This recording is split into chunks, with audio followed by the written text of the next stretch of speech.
I was re-inspired by the same whisper from that Red Sea to just put it all together, package it up, and let's see where it takes us.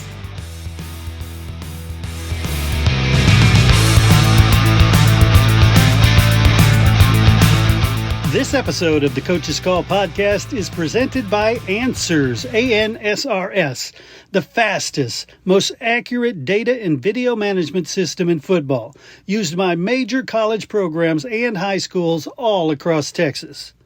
Instant insights from Answers speeds up the game planning process during the week, ensures that the tendency data is accurate, and provides play callers with real confidence to make the best calls during the game. Visit www.answers.ai, that's ANSRS.ai,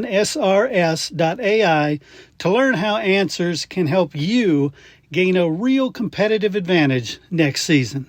Hi, y'all. Welcome to the Coach's Call, the official podcast of the THSCA, where every conversation is about helping coaches help kids. I'm Libby Pacheco, COO of the Texas High School Education Foundation, and we're glad you're with us. Before we get to today's conversation, here's a few quick reminders. We encourage you to get involved with our Educate, Excel, Play campaign as we continue to promote and defend education-based athletics across Texas. Also, don't forget to check out the Texas Coaches Leadership Tour. When you purchase a ticket to any one of the 9 events, you'll receive access to the replay of all 9 sessions at the end of the tour. And finally, remember, as coaches, we set the standard year-round through sportsmanship, professionalism, and the example we model for our athletes and communities. So thank you to all of our programs that are engaged in continuing to lead the Texas way. We are making a difference in sportsmanship in Texas. If you want more information about any of these events, don't forget to visit our website. And now, here's today's episode of the Coach's Call.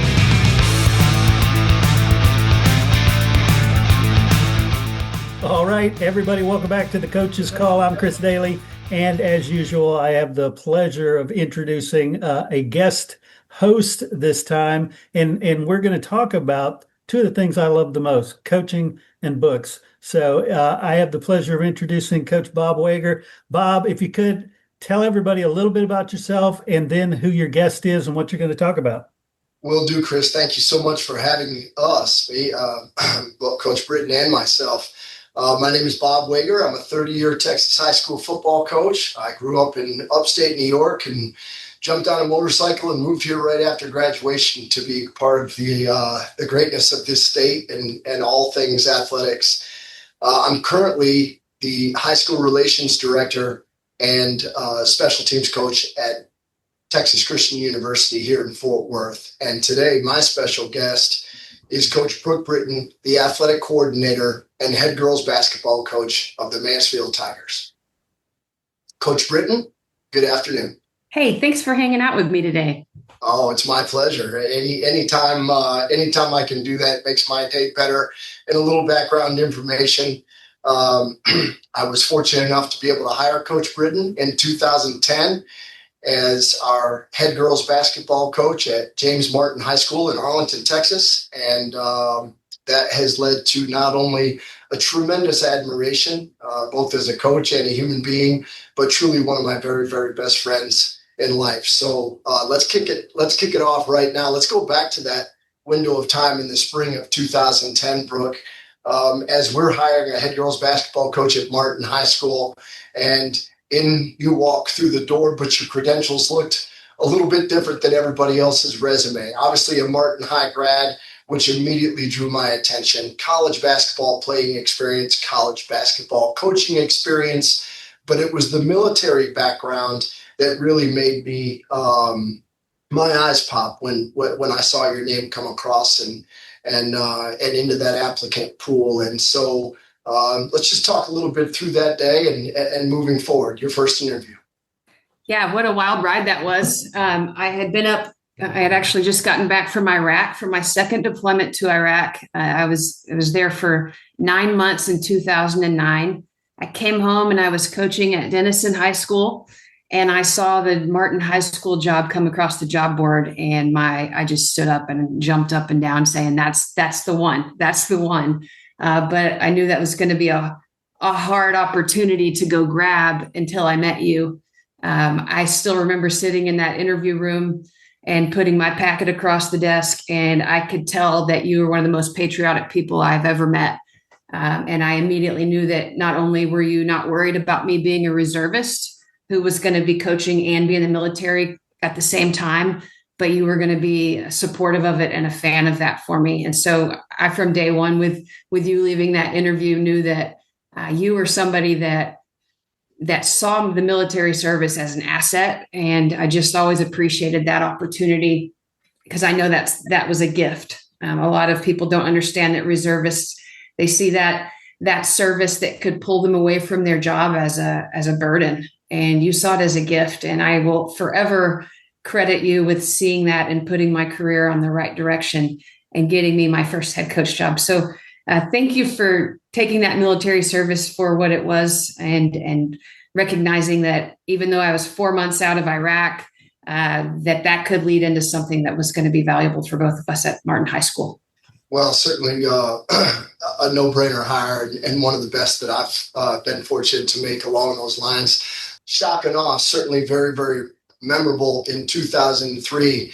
But there was another story that came back home that really captured America's attention, and that was the capture of 19-year-old Private Jessica Lynch and the 9 days that she was a prisoner of war there. You were close to that situation. Tell us your perspective, if you will, please, about that situation with Private Lynch, Brooke. Yeah, that time hit us pretty hard. That was in our area of operations in southern Iraq. As military police officers during that time, we had been running the security escort missions for all the convoys that were bringing the battle north. So as the battle advanced, military police often secure we call them the beans and the bullets, and the troops that aren't as heavily armed as we were, and we were securing them up the main supply route. I can't exactly speak to what happened with Jessica Lynch's security element that day. That was not our element, but it was our area of operations. So where we were working every single day at this point in the war, there was this very dramatic firefight. Her unit came under attack, and the battlefield rumors were that they had severe weapons jams because of all the sand. They ran out of ammo, and they basically weren't able to sustain their fight. And so they were captured because they were no longer able to fight. And that was hard on us, especially I had a group of 4 of my best friends. We called ourselves the tough guys because we were in this military police company. Almost everyone around us was a bunch of big dudes, and we were these females at war, and we were all around the same age. So we became really close. So as a 20-year-old female in a combat zone, watching a 19-year-old female in a combat zone be captured, it was really hard on us to imagine what her family was going through and the worries about what was actually happening to her. All these battlefield rumors circulated, and the tough guys, we made a pact at that time. And we said, there's no way we're going down like that. We wanted to control the fight down to the very last element. And I'm sorry to get silly with something so dark, but we called ourselves, we had a Barney Fife bullet. And Barney Fife was the deputy on the Andy Griffin show, and he wasn't allowed to keep bullets in his weapon. So he had that one bullet just in case he needed it in his pocket. So we took a bullet out of our 9mm magazine and we stuck it in our front pocket just in case we needed it. I mean, it's really I don't know what words to use other than just such a challenging part of war to have this mindset of, I'm going to fight with everything I've got. And this war is going to be fought on my terms, not yours. And that can really get in your head. And it was valuable to us in a combat zone, and not always something that's valuable to you at home when you try to control everything. But the bullet in the pocket came from us responding to how hard that was to imagine what happened to Jessica Lynch and what could happen at war to us as females. So now you come to Martin High School. It's 2010. The two of us are out there coaching summer strength and conditioning camp together every single day. We're building a program. Our football players are going over to the gym. They're working the bodies underneath. They're trying to get rebounds. They're boxing the girls' team out. And I've said this 1,000 times, but truly mean it. You could have coached any position on our football team and would have been as good at it as any coach I've ever worked with. It's just the ultimate admiration for you as a human being and as a coach. we're rocking along. We're getting better. 2010 turns into 2015. And on January 12th, 2015, tragedy strikes. And the worst nightmare a coach can imagine happens. The murder of senior football player Carl Wilson, who we all adored and loved very, very much. I was actually at the American Football Coaches Association National Convention in Indianapolis when I got the telephone call while I was at the THSCA sponsored activity that evening. And I just remember one of the players' dads on the phone, and I'm in a very crowded room with 500 people, telling me that number 28 is lying in the street. He'd been shot 6 times, 3 initially, and then 3 while he was still on the ground. And so, you don't take that class in college, how to lead your community through that type of trauma, or really even lead yourself through that type of trauma. And I remember it well. It was a few nights after that, and I'm sure it was well past what is appropriate business hours for a telephone call. But I made a telephone call to you and just simply stated, I just can't get his image out of my head. And you were a calming force for me then. Just if you will, talk through that event with me just a little bit. Yeah, that was one of the hardest things I've ever seen one of my best friends go through. One of the hardest things I've ever seen my athletes go through. Having students cry in our arms the next day and going to play a basketball game that night while our community's at a candlelight vigil doesn't make sense in my brain. Still how all this unfolded. Watching you lead was sacred, to learn how leaders step up when their hearts are breaking. I know that Carl was like a son to you. I know how you treat your players and how you love your players. And I knew in that moment when you called me that night that I didn't have the answers, but that I was thankful that I was able to be, I like to call them foxhole friends. Like, we're in this and it's dark and it's heavy. And I don't think you were calling me for an answer. I think you were just calling me for a friend to sit in the foxhole with you that night. And you've been that to me many times. And I know I felt like that night for you. What I did not expect to unfold was what came after, partially watching you in admiration for how well you carried so much. Watching you take a community you had a whole football team that was ready to commit a gang retaliation against a gang, they weren't gang members, but create retaliation and get back on that attack. And you were a calming presence for them. You found ways to bridge the community, build relationships with our police force, try to rebuild and repair trust, while trying to figure out how to fund a headstone for an underprivileged family. And then you also found ways to go all the way through his graduation, walk the stage with his jersey on, and accept his diploma for him. I feel like that is a sacred opportunity to witness one of the most challenging things, but the way you did it with grace has inspired me in such a way that wants to study others, because I know that's not easy on you. And I know it was hard, and it probably served you in some ways to get through at the time, but it also was probably a burden that nobody understands that hasn't walked something similar.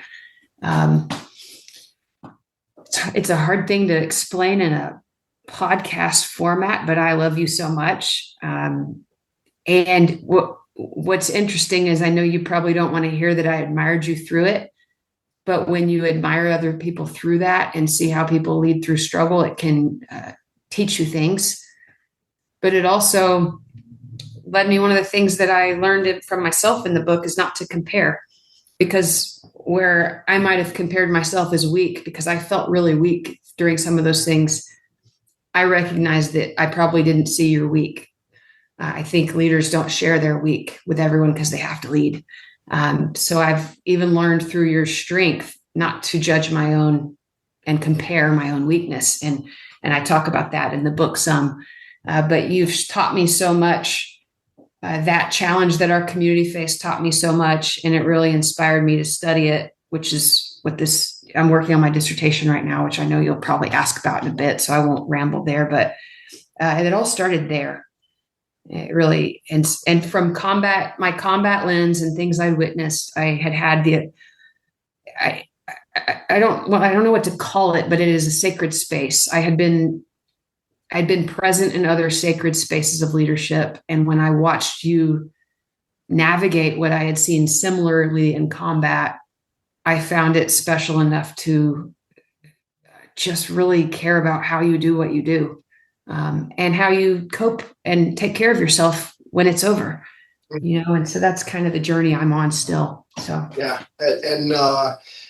And we will be forever, those scars never completely heal. And,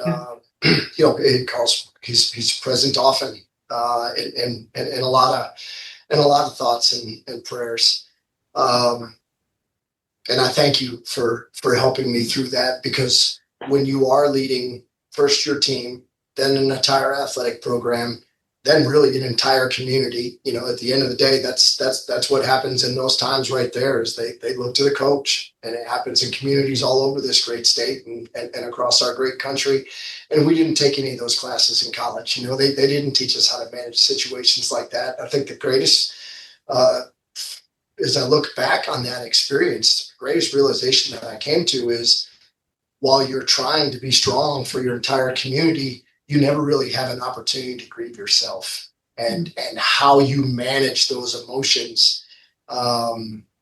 We'll get to it here shortly, but your book is a leadership manual for how to handle situations like that. I'm grateful to have it now. It's helped me heal now. But I sure wish I'd had that information, 10 years ago. Would have helped me immensely.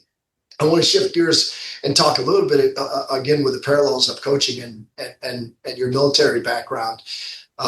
You're an athletic coordinator at a 6A high school with 3,000 students. You're the head girls basketball coach in arguably the most competitive area of basketball, not only in Texas, but in the country. We're talking about nationally ranked teams, not just state ranked teams.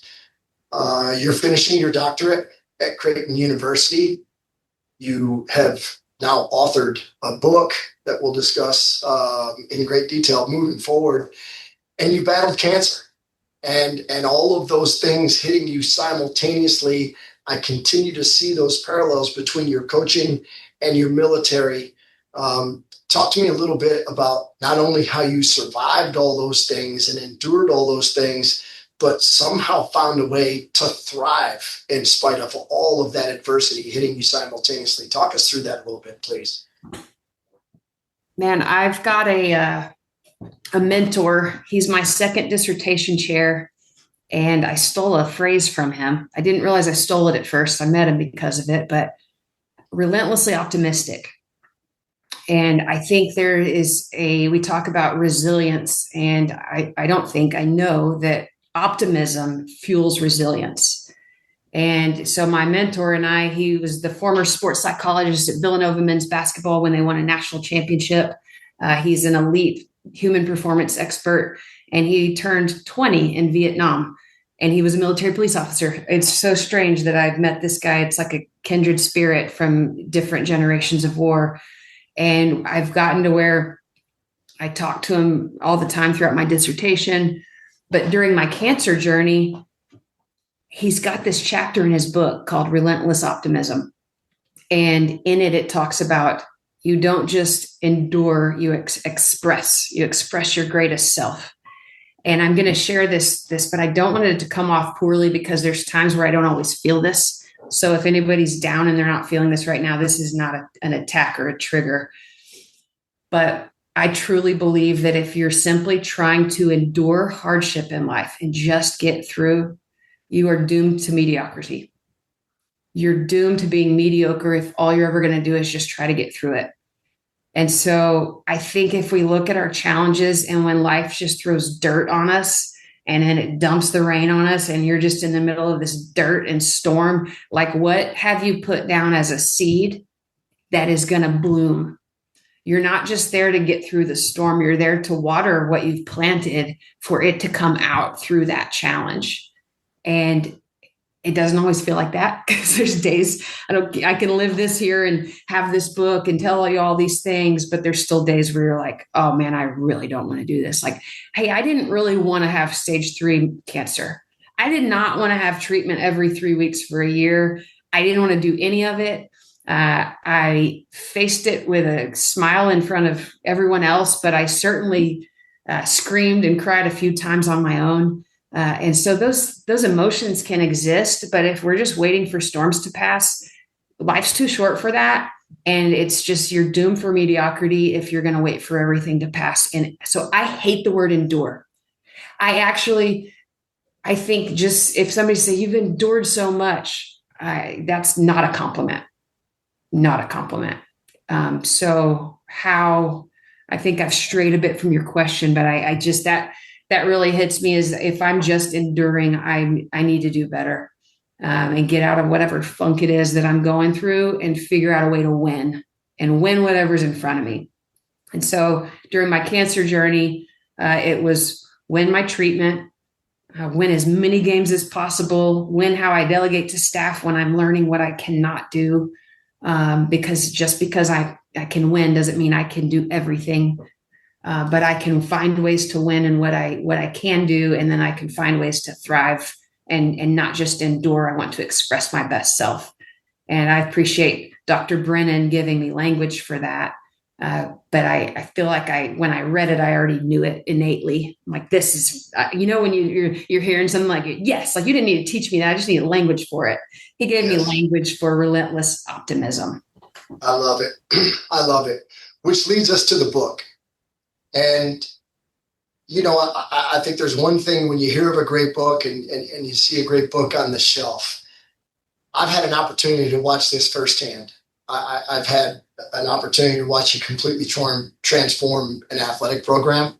I've watched you lead our football team in how to honor our national anthem. And I've watched you do that from Iraq and send that information back to us as we all sat in a team room and watched you. Was a great source of pride, and in great part because of our personal connection to you. Thriving administrator, thriving coach, obviously, in a fist fight with cancer, finishing up your doctorate at Creighton University, and now here comes this book. And when you have that personal connection and you realize, okay, one of my very best friends and certainly heroes in my life has put this masterpiece together. And I say that because I believe it to be a leadership manual that every coach should read, regardless of whether or not they've gone through trauma. Because trust me, if you're coaching long enough, you're going to lead your communities through trauma. But it goes much, much deeper than that. And so tell us a little bit about what initiated that thought process, because I know this book is going to help a lot of people, Coach. Man, this is I'm going to try to keep you straight and narrow, because this has been probably 10-year journey. You're part of it. But let's go back to 2015 really quick. 2015, not only Carl, some other really challenging things going on that are talked about in the book. A very close friend died to cancer, navigating some really heavy, hard things. And I read The Energy Bus by John Gordon. And I've never been an author. I didn't think of myself as an avid reader necessarily, and certainly not somebody that was going to go pick up and want to write a book. But when I read The Energy Bus, it was the first time I had felt stories empower me with teaching and lessons, like not beyond just knowledge. Like I felt truly connected. To this day, Joy, the bus driver, is one of my favorite humans. And I know she's just a creation on a book, but she's so real to me. And the positive psychology concepts just gave me life during a very challenging time. So fast forward, my I was on a deployment I'd already met you at Martin, 2017, 2018 deployment. I was a platoon sergeant going through 6 countries in the Middle East. And I was experiencing a very heavy time. I'm not going to go into all my family stuff and trauma dump on y'all here, but I was really numb. And I found myself in Jordan. And I was literally at Christ's baptism site. And I'm like, this is where I'm going to get out of feeling numb. I'm about to be so inspired, so fired up, so passionate. I go down to the river. I'm looking across the river into Israel. There's people coming down into the river being baptized. And I'm praying. I'm like, here we go, God. Light me up. Light my soul on fire. Let's get that passion out. And let's let this heavy grief feeling that I'm navigating with everything at home right now just take this away. And I'm praying at the river and nothing. And I stand up and I'm like, nothing. And do you know how hopeless it feels to be praying for something at the holiest place in the whole entire world and feel nothing? I was like, oh my God, what's going to make this better? And it felt like 2015 all over again. It was just heavy hearted. Fast forward. I prayed at the river, nothing happened. Fast forward a couple days. I'm doing my morning workout in the Red Sea. So in Jordan, this is really random, but we had to stay on the Red Sea because they didn't have a military base there. And we were clearing Marine expeditionary units. So I was working with the Marines in the Red Sea, and I get to do my morning workout there. I'm swimming back and forth. Just, when you're just on like a run and your brain's just clear to think and have your whatever creative space. My creative space in the Red Sea where Moses parted the sea was, I'm going to write a book with John Gordon. And I don't know why. And I haven't written a book with John Gordon, but that was what popped into my head. And I remember stopping swimming. And for the first time in probably 3 weeks to a month, I felt happy and joyful and light. I'd been in the middle of the thick of it. And I just felt really happy and joyful and light. Fast forward, I come home. I don't write a book with John Gordon. I'm talking to you, and Bob Wager's the regional director for the THSCA. And he says, I need you to write an article for this magazine. You've got tons of stuff, write an article. And I'm thinking, this is your first chance to write and publish something. And so that year, and I think it was the fall of 2018, I wrote my first thing that was ever published in Texas Coach Monthly. And it was submitted. And here the story gets wild from here. Are you ready? Gets submitted. You know what happens next. They invite me to speak at the Leadership Summit. And I'm like, wow, I get to speak at the Leadership Summit because I wrote an article. This is amazing. John Gordon spoke right after me on stage that day. My favorite author from 2015 that pulled me out of a dark time, praying in numbness at Christ's baptism site. Fast forward in the Red Sea, I'm going to write a book with John Gordon. Fast forward again, I don't write a book with John Gordon, but he's speaking with me right after me at the Leadership Summit. He's the first person I see besides you as I come off stage, and I get to drive him to the airport, and he gets to talk to me about speaking feedback. Fast forward again, his wife opened a publishing company, and I've been friends with him on Facebook ever since the THSCA Leadership Summit. And I had been writing for years, and I had all these small chapters of strength, resilience, grief, grit, pain, struggle, lessons learned. And I had all these scattered chapters with no frameworks. And when I saw that his wife was getting momentum, I said, it's time to go. I didn't know what was going to do, but I thought it's time to go. So I was re-inspired by the same whisper from that Red Sea to just put it all together, package it up, and let's see where it takes us. Now, still haven't done anything with the Gordons, but John Gordon is an endorser on my book. His wife has been so supportive, and it's all crazy. I'm just in awe. I'm just in awe of how it aligns. And I've just continued to always try to let my mess be my message, let my grief turn into a gift somehow, because it is hard, but I find that when you serve others, it just transforms your life. And so rather than sit in grief and endure it, I'm trying to express through it, serve others, and give that to the world in whatever way I can serve. Love it.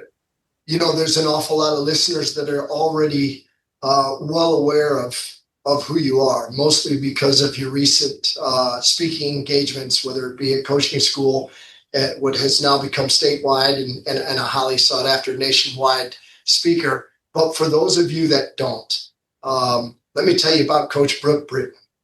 Coach Brooke Brittain coached both of my children, and she's that coach that you want to coach both your son and your daughter. And I was blessed to have that a part of our family's life. But I've watched you be so strong, even at times when I know you weren't, and present and in that foxhole. You love hard and you care very deeply. And I've got some friends that love hard and they care very deeply. But I don't have very many friends that love hard, they care deeply. They're great at not just one job, but two. I know I had mentioned that you were the recipient of the Bronze Star. Obviously thriving from a coaching standpoint, continuing to pursue your education. But you're one of the most genuine people I know. You're one of the most vulnerable people that I know.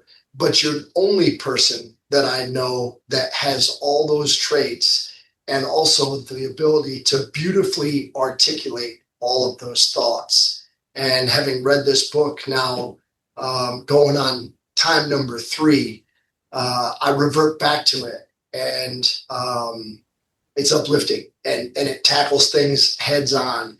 And there are no hypotheticals. The nuggets that you're sharing in this book, they've been hard earned. And I just want to thank you, because I know emotionally, mentally, physically, spiritually, it had to be hard to put all those thoughts into your head and somehow found a way to put them out on paper. But like I said earlier, there's an awful lot of leaders and an awful lot of coaches that are going to be the benefactor of what you thrived through as opposed to survived and endured through. So thank you on behalf of all the coaches in this great state and country. We appreciate you taking the time and the emotional effort that it took to put that together. Thank you. Chris, we'll throw it back to you. Cool. Wow. Powerful stuff. I tell you, I love doing this show, and on almost every episode I get goosebumps, but this is the first time I got teary-eyed. I mean, it was, my son's enlisted right now. So that kind of has a special, I think that makes 3 of us, Chris. Really? Nice. I saw Brooke, and I know mine was welling up. So I think all 3 of us were teary-eyed. Yeah, no doubt. Thank you, Coach Wager, so much for doing this. And of course, Brooke, Coach Brittain, thank you so much for this book. I can't wait. I'm like all excited to get this one to read already. Thank you. Hey coaches, did you know we're now offering shows for all sports? That's right, whether it's basketball, volleyball, softball, baseball, football, soccer, you name it, we've got you covered. If you're looking for a way to showcase your program, promote your players, and highlight the amazing things happening with your team, our coaches shows are the perfect solution.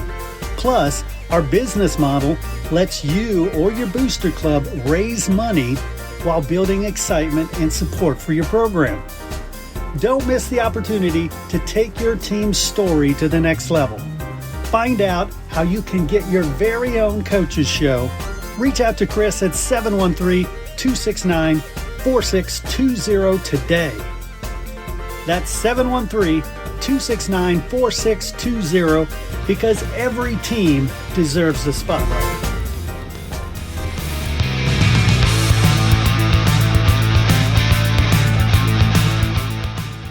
Hey, of course, I want to thank our guest, but I also want to thank you. I want to thank you for giving me what I consider the most valuable thing you can give, your time and your attention. And I know you don't do it to hear me. You do it for the great messages provided by the THSCA.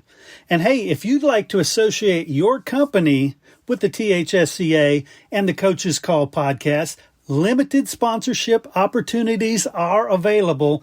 You can reach out to me, Chris Daly, 713-269-4620, or head over to my website, freshmediaworks.com. Once again, thank you so much for supporting Texas high school coaches. Please share this show out to everybody you can so that we can help share these important messages. Thanks again, and we'll catch you next time on The Coach's Call. The interviews in this show are brought to you by the Texas High School Coaches Association. THSCA provides to its more than 26,000 members access to the people, events, tools, and resources to help them thrive in the profession, become trusted leaders in their communities, and live balanced and successful lives. The work and sacrifice coaches do every day is vital to the development and success of student athletes. The THSCA supports these efforts. We fight for every coach, provide them with the connections and resources to improve their lives, and help all student athletes throughout the state enjoy lasting success. The mission statement is simply this: to help and serve Texas high school coaches as they work to help and serve student athletes. Helping coaches help kids. For more information on the THSCA, visit www.thsca.com.